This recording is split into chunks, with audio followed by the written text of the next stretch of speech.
নমস্কার বন্ধুরা, আজ আমি দশম শ্রেণীর ১৩ নম্বর অধ্যায় ভেদ ভেরিয়েশন চ্যাপ্টারের কোষে দেখি ১৩ নম্বরের ১২ দাগ থেকে অঙ্কগুলো করব। আগের দিন আমরা ১১ পর্যন্ত অঙ্কগুলো করেছিলাম। তো ১২ দাগের অঙ্কটি কি বলেছে না, এক্স ডেসিমিটার গভীর একটি কূপ খনন করার জন্য মোট ব্যয়ের এক অংশ এক্সের সঙ্গে সরল বেঁধে এবং অপর অংশ এক্স স্কোয়ারের সঙ্গে সরল বেঁধে পরিবর্তিত হয়। যদি ১০০ ডেসিমিটার এবং ২০০ ডেসিমিটার কূপ খননের জন্য যথাক্রমে ৫,০০০ টাকা এবং ১২,০০০ টাকা ব্যয় হয়, তবে ২৫০ ডেসিমিটার গভীর কূপ খননের জন্য কত টাকা ব্যয় হবে। তো বন্ধুরা, প্রথমে আমাদের একটা জিনিস লক্ষ্য করি, আমরা কি বলেছে না, এক্স ডেসিমিটার গভীর কূপ খনন করার জন্য মোট ব্যয়ের একাংশ ধরি, মোট ব্যয়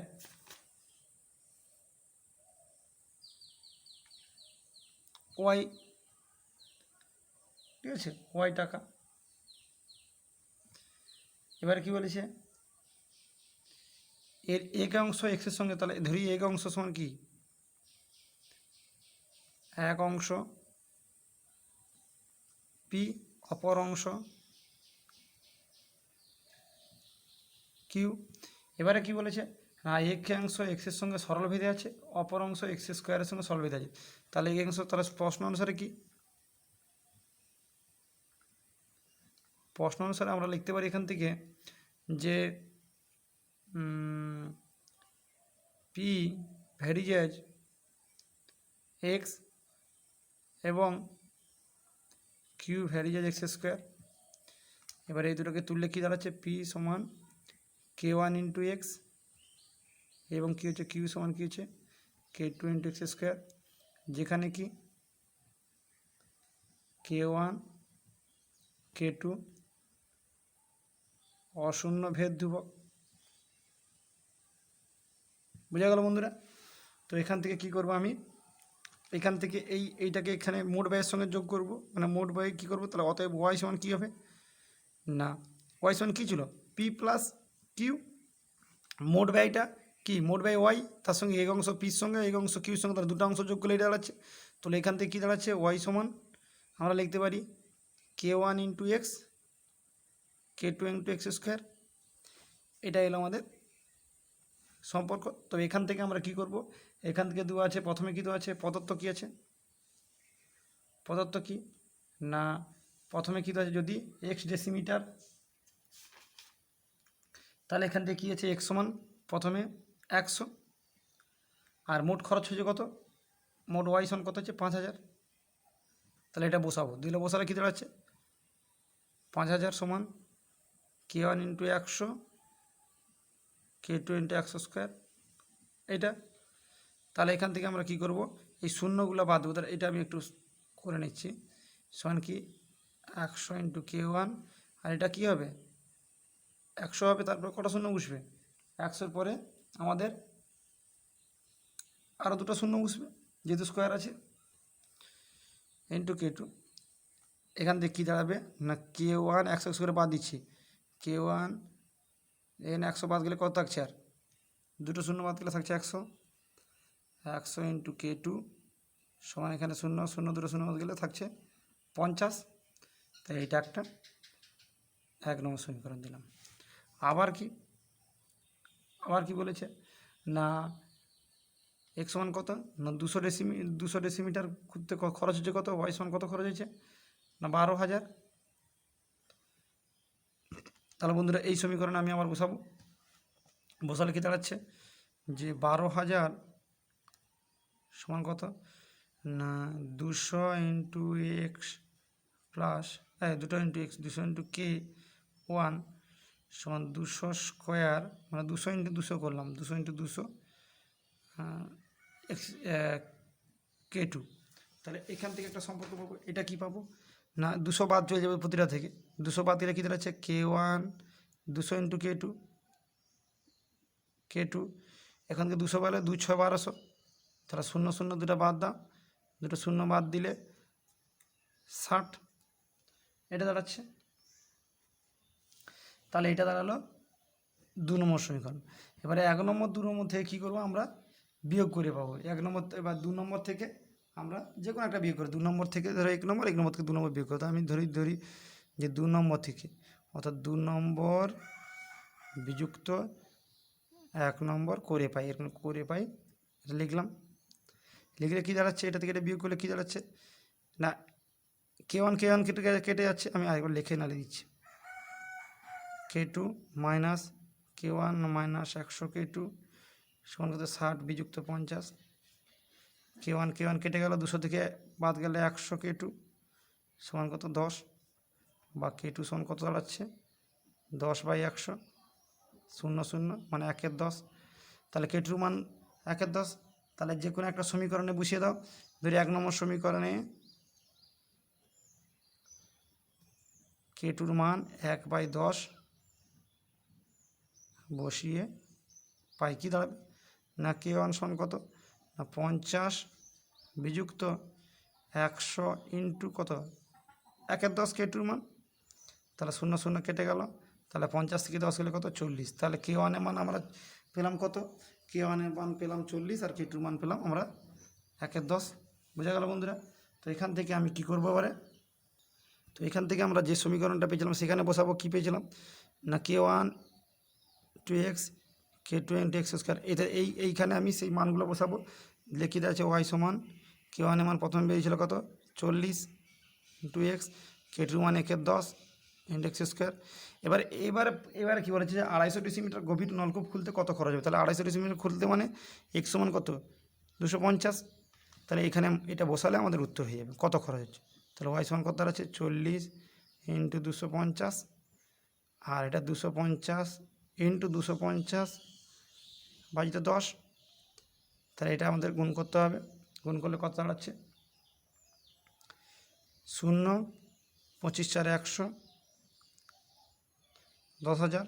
আর এটা 0 কেটে গেল, তাহলে 25 0 আর 25 5 কত হচ্ছে 625, 25 25 কত হচ্ছে 625 এইটা। তাহলে এটা যোগ করলে কত দাঁড়াচ্ছে আমাদের 16,250 টাকা। বোঝা গেল বন্ধুরা? তাহলে এইটা হচ্ছে এবারে অতএব 250 ডেসিমিটার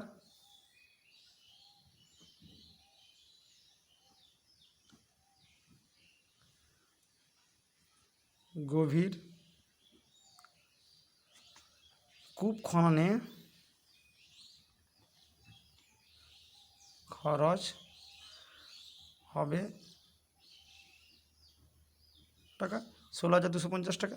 এবারে আমরা 13 দাগের অঙ্ক দিয়ে যাচ্ছি। তো বন্ধুরা 13 দাগের অঙ্কটা কী বলেছে, চোঙের আয়তন ভূমির ব্যাসার্ধের দৈর্ঘ্যের বর্গের এবং উচ্চতার সঙ্গে যৌগিক ভেদে আছে। দুটি চোঙের ভূমির ব্যাসার্ধের দৈর্ঘ্য যত অনুপাত 2:3 এবং তাদের উচ্চতার অনুপাত এত হলে তাদের আয়তনের অনুপাত কীভাবে বের করি। তাহলে আমরা প্রথমে কি করব, এখান থেকে আমাকে ধরে নিতে হবে। ধরি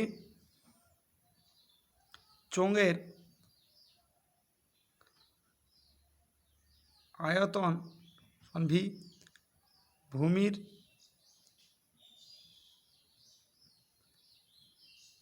ব্যাসার্ধ সমান কত, ভূমির ব্যাসার্ধ সমান কত আর, এবং উচ্চতা সমান এইচ। এটা ধরলাম। এবারে আমাদের প্রশ্ন অনুযায়ী কী বলেছে,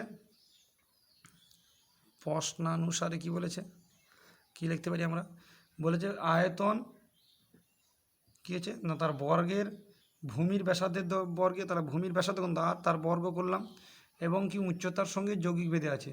তাহলে উচ্চতার সঙ্গে যৌগিক ভেদে করলাম, এটা যৌগিক ভেদে আছে। এখান থেকে আমাদের ক্যালকুলেশনটা করে নিতে হবে। ভি সমান K ইন্টু আর স্কোয়ার এইচ, কে অশূন্য ধ্রুবক।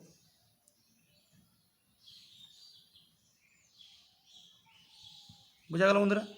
তো এখান থেকে কি করব আমি, এটা গেল আমাদের সমীকরণ। এবারে প্রথম ক্ষেত্রে কি বলেছে, দুটি চোঙের ব্যাসার্ধের দৈর্ঘ্যের অনুপাত কত দূর আছে 2:3। তাহলে প্রথম চোঙের অনুপাত কত দূর আছে, তাহলে প্রথমটা কী হচ্ছে, প্রথম ক্ষেত্রে কী লিখতে পারি, প্রথম ক্ষেত্রে আমরা লিখব অনুপাত যেহেতু আছে, তাহলে বড় আর সমান কত, প্রথম ব্যাসার্ধ ধরবো, তাহলে 2r। এবং উচ্চতা কী ধরবো, উচ্চতার অনুপাত দু আছে, তাহলে উচ্চতা সমান কী ধরবো, এইচ সমান কী ধরবো, উচ্চতা সমান ধরবো 5h, ছোটো হাতের এইচই ধরানো, কোনো সমস্যা নেই। এটা দিলে এখান থেকে আমরা কি পাবো, এটা প্রথম ক্ষেত্রে গেল, দিলে এটা এখান থেকে বসালে কী হবে, প্রথম ক্ষেত্রে কি প্রথম চোঙের আয়তন কী পাবো,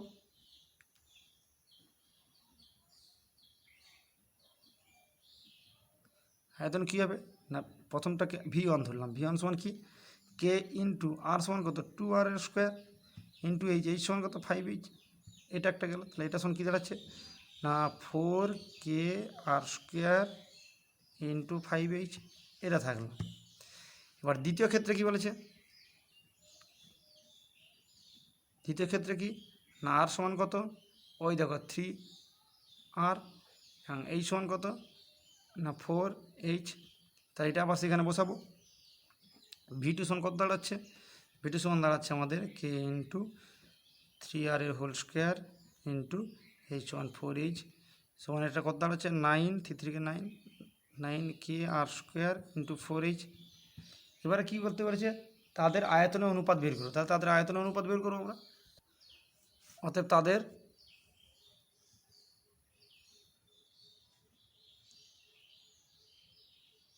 আয়তনের অনুপাত কত, অনুপাত হবে V1:V2। তা V1 এর মান কত বেরিয়েছিল আমাদের 4kr square into 5h, H2 কত বেরিয়েছে 9kr স্কোয়ার 4h। তাহলে এইচ বাদ গেল, আর স্কোয়ার বাদ গেল, কে বাদ গেল, থাকলো কত 5 4 20, H2 9 9 4 36, এটা তাহলে 20 মানে 4-এর নাম তো যাবে, 4 5 20, 4 লং 36, তাহলে 5:9, এটা হচ্ছে আমাদের উত্তর। তার অনুপাতটা পেলাম আমরা এখান থেকে 5:9। এবারে আমরা চতুর্থ দাগের অঙ্কটি দিয়ে যাবো। চতুর্থ দাগের অঙ্কটি কী বলেছে, চতুর্থ দাগের অঙ্কটি কী বলেছে না 5 লাখ গ্রামে কৃষি সমিতি একটি ট্রাক্টর ক্রয় করেছে। আগে সমিতির 2400 বিঘা জমি 25টি ট্রাক্টর নাঙল দিয়ে চাষ করতে 36 দিন সময় লাগতো। এখন অর্ধেক জমি কেবল ট্রাক্টর দিয়ে 30 দিনে চাষ করা যায়। তাহলে একটি ট্রাক্টর কয়টি নাঙলের সমান চাষ করতে পারে তা ভেদ্যুত্ব প্রয়োগ করে হিসাব করি। তাহলে প্রথমে আমাদেরকে কী বলেছে না, প্রথমে যেগুলো আছে আমাদের সেগুলো ধরে নিতে হবে। তাহলে জমির পরিমাণ ধরো প্রথমে, আর নাঙল সংখ্যা ধরবো।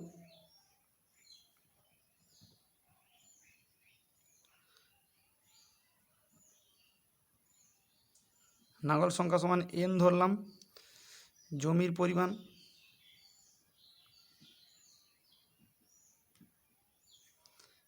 l, দিন সংখ্যা সমান d ধরলাম। এবারে কি বলেছে আমাদেরকে, এবারে আমাদেরকে দেখতে হবে এটা কি সম্পর্ক আছে। এবারে একটা জিনিস বন্ধুরা দেখো কি বলেছে না 24 বিঘা জমি চাষ করতে 25টি নাঙল চাষ করতে পারতো। তাহলে প্রথমে আমরা নাঙলের সঙ্গে সম্পর্কটা দেখি। তাহলে 24 বিঘা জমি 2400 বিঘা জমি 25টি নাঙল লাগতো। এখন জমির পরিমাণ যদি কমে যায়, জমির পরিমাণ কমে গেল, অর্থাৎ জমি যা ছিল তার থেকে কমে গেল, তাহলে কি নাঙল আমাদের কম লাগবে না বেশি লাগবে, নাঙল কম লাগবে। তাহলে এখান থেকে আমরা কি লিখতে পারি, যেহেতু নাঙল সংখ্যার সঙ্গে জমির পরিমাণ, যেহেতু নাঙল সংখ্যার সঙ্গে জমির পরিমাণ সরল ভেদে আছে, যেখানে কি দিন সংখ্যা স্থির, দিন সংখ্যা স্থির রেখেই হচ্ছে। দিন সংখ্যা আমার নির্দিষ্ট আছে, জমির পরিমাণ যখন কমছে তখন নাঙলের সংখ্যা কম লাগছে। তাহলে এখান থেকে কী লিখতে হবে, এখান থেকে লিখতে পারি n ভ্যারিজেজ l যখন d স্থির। আবার কি করব আমরা, আবার করব কি, তাহলে বন্ধুরা এবারে কি বলেছে, এবারে আমরা দেখব যে নাঙলের সঙ্গে দিনের কি সম্পর্ক হচ্ছে। তাহলে একটা জিনিস দেখো, এখানে কি 25টি নাঙলের 36 দিন লাগছিল।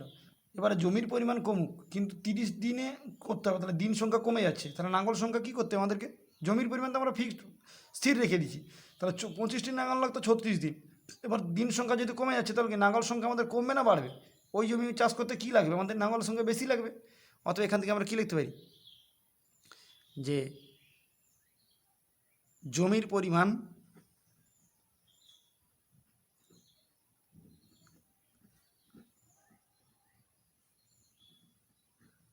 জমির পরিমাণ স্থির থাকলে কি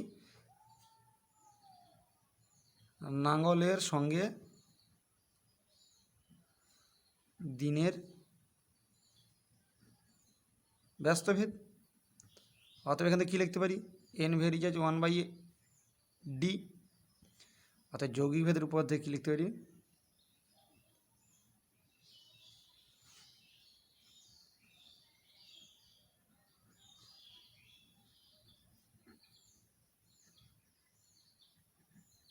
লিখতে পারি এন ভেরিয়েজ L/d, বা এখান থেকে কী লিখব, এন সমান কে ইন্টু L/d, কে অশূন্য ধ্রুবক।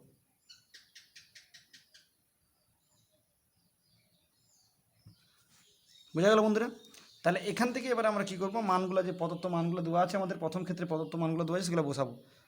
প্রদত্ত কী দেওয়া আছে না, এন দেওয়া আছে কত, এন সমান লাঙল কত 25টি। আচ্ছা, জমির পরিমাণ এল সমান কত 2400 বিঘা, এবং ডি সমান কত 36 দিন। তাহলে এটা বসাবো, এই সমীকরণে বসাবো।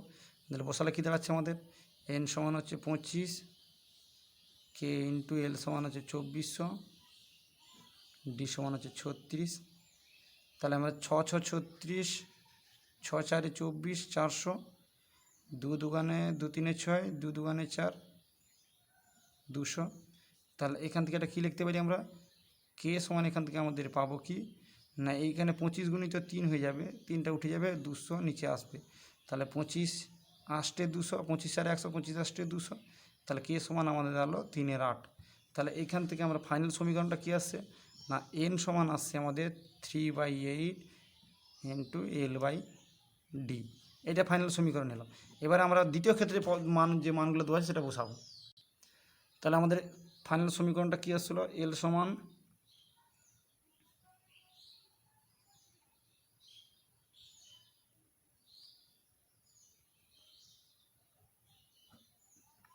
L/d। তাহলে দ্বিতীয় ক্ষেত্রে কী আছে, দ্বিতীয় ক্ষেত্রে কি না দেওয়া আছে আমার, দ্বিতীয় ক্ষেত্রে কি ডি সমান দেওয়া আছে দিন সংখ্যা সমান 30 দিন, আর জমির পরিমাণটা অর্ধেক দেওয়া আছে, জমির পরিমাণ অর্ধেক মানে 2400/2 সমান 1200, এটা দেওয়া আছে। তাহলে এটা বসাবো। তাহলে এন সমান কী পাচ্ছি আমি 3/8, জমির পরিমাণ 1200/ডি সমান 30, 0 0 কাটলাম, 3 4 12 40, 4 দুগুণে 8, 4 1 4, 2 5 10, অর্থাৎ এখানে 5 3 15। অতএব এখান থেকে কী বলতে পারছি আমরা, একটি ট্রাক্টর সমান 15টি লাঙলের সমান। অতএব এখান থেকে কী বলবো, একটি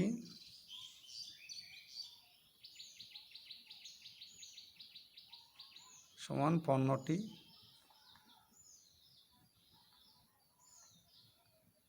সমান, বা একটি ট্রাক্টর সমান 15টি লাঙল। এবারে 15 দাগের অঙ্কটি দিয়ে যাবো। 15 দাগের অঙ্কটি কী বলেছে না, গোলকের আয়তন তার ব্যাসার্ধের দৈর্ঘ্যের ত্রিঘাতের সঙ্গে সরল বেধে পরিবর্তিত হয়। গোলকের পৃষ্ঠতলের ক্ষেত্রফল তার ব্যাসার্ধের দৈর্ঘ্যের বর্গের সঙ্গে সরল ভেদে পরিবর্তিত হয়। তাহলে বন্ধুরা এখান থেকে আমাকে কী করতে হবে, প্রথমে না গোলকের আয়তন ধরতে হবে, তার ব্যাসার্ধ ধরতে হবে, আর পৃষ্ঠতলের ক্ষেত্রফল ধরতে হবে। তাহলে প্রথমে আমরা কী করব, ধরি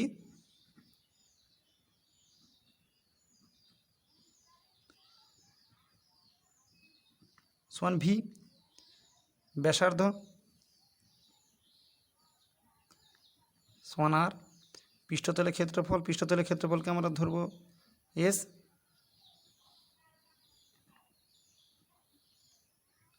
পৃষ্ঠতলের ক্ষেত্রফল সমান কি এস। এবারে আমাদেরকে কী বলছে, কী বলছে, গোলকের আয়তন তার ব্যাসার্ধের দৈর্ঘ্যে ত্রিঘাতের সঙ্গে সরল বেঁধে আছে। তাহলে প্রথম ক্ষেত্রে কি, প্রথম ক্ষেত্রে কি না ভি বেরিয়ে যাচ্ছে কি না ব্যাসার্ধের দৈর্ঘ্যের ত্রিঘাতের সঙ্গে, তাহলে কী হবে না এইটা। এবং দ্বিতীয় ক্ষেত্রে কি বলেছে,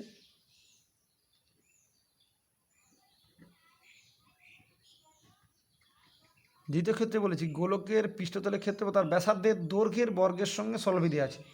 তাহলে ব্যাসার্ধের দৈর্ঘ্যের বর্গের সঙ্গে সরলভেদে আছে, তাহলে কি পৃষ্ঠতলের ক্ষেত্রফল কি ব্যাসার্ধের দৈর্ঘ্য, ব্যাসার্ধ মানে কি আর, তার দৈর্ঘ্যের কি বর্গের সঙ্গে সরলভেদে আছে, এটা বলে। তাহলে আমরা এখান থেকে ভেরিয়ের চিহ্নগুলো তুলে যেটা হয় সেটা করব, কে ইন্টু আর কিউব K1 আর এস সমান কী হচ্ছে K2 ইন্টু আর স্কোয়ার। তাহলে এখান থেকে এটা আমরা লিখতে পারি কি K1 K2 শূন্য ভেদ ধ্রুবক। বোঝা গেল? তো এখান থেকে আমাদের কি বলেছে যে গোলকের আয়তনের বর্গ তার পৃষ্ঠতলের ক্ষেত্রফল ঘনকের সঙ্গে সরল ভেদে থাকবে। এটা আমাকে প্রমাণ করতে বলছে। কি বলছে? গোলকের আয়তনের বর্গ তার পৃষ্ঠতলের ক্ষেত্রফলের ঘনের সঙ্গে, অর্থাৎ পৃষ্ঠতলের ক্ষেত্রফলটা কি এস, তার কিউবের সঙ্গে সরল ভেদে থাকবে। মানে ভি স্কোয়ার ভেরিয়েজ কী হবে আমাদেরকে দেখাতে হবে এস কিউব। তো এখান থেকে আমাদের কিছু কি করব আমরা, এখান থেকে আর কিউব সমান কী দাঁড়াচ্ছে না V/K1, আর এখান থেকে আর স্কোয়ার সমান কী দাঁড়াচ্ছে S/K2। তাহলে এটাকে আমাদেরকে কি করতে হবে, এইটাকে আমাদেরকে তাহলে মানটা বসাতে হবে, এই আর এর মানটাকে আমাদের এখানে। তো বন্ধুরা এখান থেকে আমরা কি করব, এখানে আর সমান তাহলে কত দাঁড়াচ্ছে V/K1 হোল টু দি পাওয়ার 1/3, এটা এখানে উঠলে 1/3 হয়, বা এখান থেকে এইখানে আর স্কোয়ারের মান আছে, তাহলে আর স্কোয়ারের মান আনতে হবে। তাহলে আর স্কোয়ার সমান কী করবে এখান থেকে V/K1, তাহলে এখানে 2 গুণ হবে, উপরে স্কোয়ার মানে এখানে স্কোয়ার করেছি, তাহলে 2/3। এবারে এইখানে আর স্কোয়ারের মান কত পেয়েছি আমরা S/K2, তাহলে এখানে আমরা বসিয়ে দেবো S/K2, এই মানটা এখানে বসাবো, আর স্কোয়ারের মানটা বসালাম সমান কি V/K1 হোল টু দি পাওয়ার 2/3। তাই এটাকে আমাদেরকে একটু সমাধান করে নিলে আমাদের উত্তর হয়ে যাবে। তাহলে আমাকে করতে বলেছে কি না, করতে বলেছে যে পৃষ্ঠতলের ক্ষেত্রফলের ঘন, তাহলে এটাকে কিউব করব আমরা, তাহলে S/K2 হোল কিউব করলাম। তাহলে V/K1 এটা যখন 2/3 ছিল, এর সঙ্গে কিউব করলে কি গুণটা গুণ হচ্ছে, তাহলে গুণ হলে কি হবে, এটা আমাদের 3টা আমাদের কেটে গেল। তাহলে কী আছে S/K2 কিউব সমান কী দাঁড়াচ্ছে V²/K1 স্কোয়ার, বা এখান থেকে আমরা কি বলতে পারি যে S³ সমান কী হচ্ছে না K2³/K1 স্কোয়ার ইন্টু V²। তাহলে এই পার্টটা কি, এই পার্টটা ধ্রুবক, এই পার্টটা ধ্রুবক, তাহলে যেহেতু এটা ধ্রুবক তাহলে এখান থেকে কী লিখতে পারি আমরা S³ ভেরিজেজ V²। এটা প্রমাণিত হয়ে গেল আমাদের। যেখানে কি লিখব, যেখানে K2 বা K1 K2 ধ্রুবক, এটা আমাদের প্রমাণ হয়ে গেল। তো বন্ধুরা আজ আমরা এইগুলো করলাম, এর পরের দিন আমরা এর যে অতি সংক্ষিপ্ত প্রশ্নমালাগুলো আছে MCQ টাইপের প্রশ্নগুলো এবং 2 নম্বরের শর্ট কোশ্চেনগুলো, এগুলো আমরা পরের দিন করব। তো তোমাদের যদি আমার এই ভিডিওটি ভালো লেগে থাকে, তোমাদের যদি কোনো সমস্যা থাকে আমাকে কমেন্টে জানাবে। যদি ভালো লেগে থাকে তাহলে আমার এই চ্যানেলটিকে সাবস্ক্রাইব করবে এবং আমার পাশে থাকবে, যাতে তোমাদের সমস্যাগুলো যেগুলো হয়ে থাকবে সেগুলো আমি সমাধান করে দেওয়ার চেষ্টা করব। আজ এখান পর্যন্ত, নমস্কার।